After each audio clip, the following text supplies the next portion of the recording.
Namaste. Happy Mother's Day. I am making this video as a message to mothers and fathers from God. In all my free time, when I'm not working, I am sitting and chatting with God. In my meditation, silent talking. So basically, all these downloads I get from God. And as you would know that when I talk to God, it's not from the scriptures, it's not from what is written, it is fresh knowledge. And it's very modern. God is the most modern soul.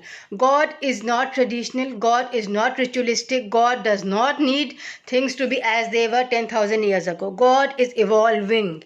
Creation is constantly happening. God wants human beings to be happy. God has not made rules for human beings to follow them and be more unhappy. So basically what is happening today is people are quoting scriptures, people are quoting tradition, people are quoting old religious books, sacredness, and they are becoming more and more unhappier. They are cheating all the time because they feel that God will see if they show their true colors. God is not even seeing you. God is not seeing your action. God is only recording your karmic frequency, which is your electric impulses created by your feelings each and every moment of your life. As long as you are breathing, you are feeling. Whether it's neutral, sad, happy, you have a positive or negative or neutral, negative impulse, positive impulse or neutral impulse radiating out from your body as electric current. And this electric current is your karmic recording. So when you are positive, you have a positive karmic recording. If you are negative, you have a negative karmic recording. And if you are neutral, you have a basically positive karmic recording. It is 0 plus minus.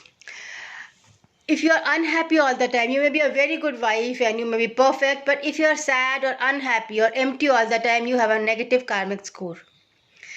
You may be not a wife at all, you may be single, you may have your own work, you are free, you are liberal, and you are happy, you are positive all the time, you have a positive karmic score.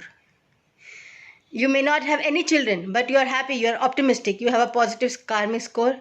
You may have 5 children and you are always struggling all the time, or you may have one child and you are crying and cribbing and complaining all the time.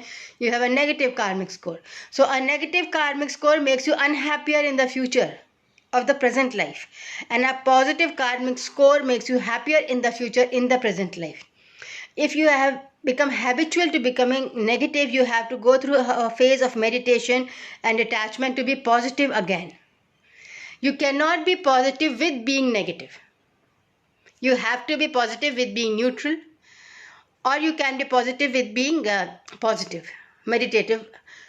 But you cannot be positive if you are constantly focusing on problems of life. And if you are constantly focusing on problems of life, you are losing the race of life. You are losing out on karma, you are losing out on happiness. This is a vibrational science. It is not about how life should be. It is not about scriptures. Marriage is a union which is supposed to make you happy. I mean, lockdown has brought out so many cases of child abuse. People cannot tolerate living with each other, and still they are living with each other because of financial problems, or because divorces are too expensive, or because they feel that they just cannot manage to survive alone. Now this is partly a government problem. Like in the West, we have the social structure. In India also, social insurance, divorce insurance and social security structure is needed, so that divorced women do not need to beg for money.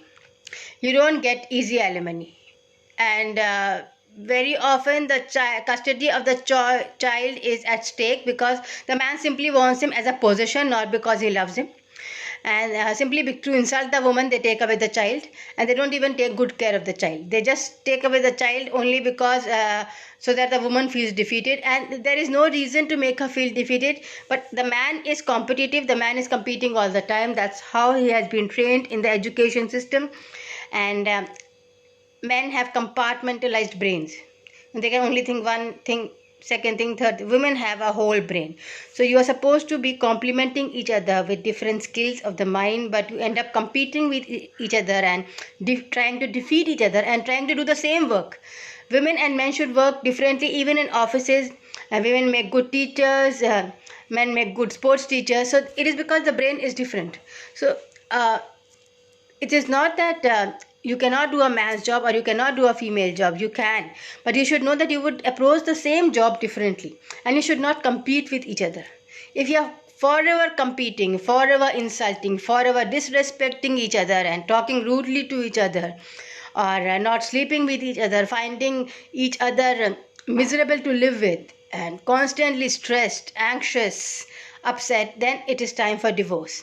A marriage should be working such that your positive energy, your feelings of happiness, contentment with yourself are higher because you are married.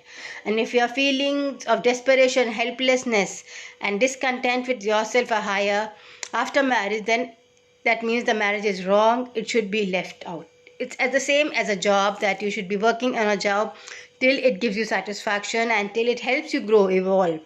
I mean, you can have a bad marriage, but if you have love for each other and if you find positivity being with each other, even if there are a lot of fights and your positivity is higher than being negative, then you can stay married. But if you have a marriage where everything is perfect and you never fight, but you both feel empty with each other, you cannot talk with each other, and you sort of mock each other all the time, and you don't feel respected, then it is a bad marriage and it is time for divorce. And instead of tolerating abuse and child abuse, you should fight for your rights and file for divorce, because a marriage is not a bonding like your family is. It is not a blood bond. Marriage is something which can be broken when karmic contract is over. And it should be broken in a way that both feel respected and financial considerations are looked after, such that both can survive. It's not that should not be that the man is earning for 10 years and the woman has been a housewife, and suddenly when she asks for divorce, the man says, you have not been earning, why should you get any money? It should be like in a job, that when you when you want to quit a job, you get some compensation, you get a pension, so that she can survive alone, she can rise again.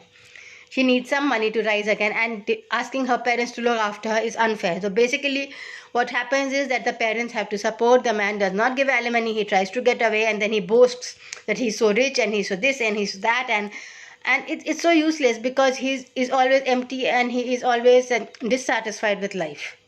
And men find it a lot more difficult to divorce and to get out of divorce than women do. If you convince a woman that she should divorce, she would divorce you and she would get out of it. But the man who convinces the woman to divorce, the man who wants to divorce, cannot get out of it himself. He remains bitter and argumentative and angry because he knows he's been irresponsible somewhere. Men are more like child. Women as a soul are 10,000 years older than men are. So men are very much like children. And hence they have to obey the woman in a variety of ways, and they feel lost if they are insulted. But so does the woman. A mother also feels lost when a child insults her. So it is not that the woman is right all the time. It is not that the man is right all the time. And it is not that either is wrong all the time. Both would have plus and minus points.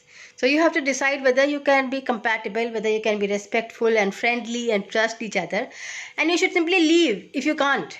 You should not be forced together as if you are living in a jail. That is very bad for karmic evolution and for your karmic score. So as we are reaching the new age, the Satyug, and you should be honest with yourself. Satya is being honest with yourself.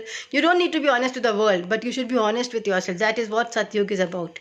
That you be clean to yourself. You should know what you feel is good and what you feel is bad. You should at least know your own feelings. That is what Satyug is about. Being honest with yourself.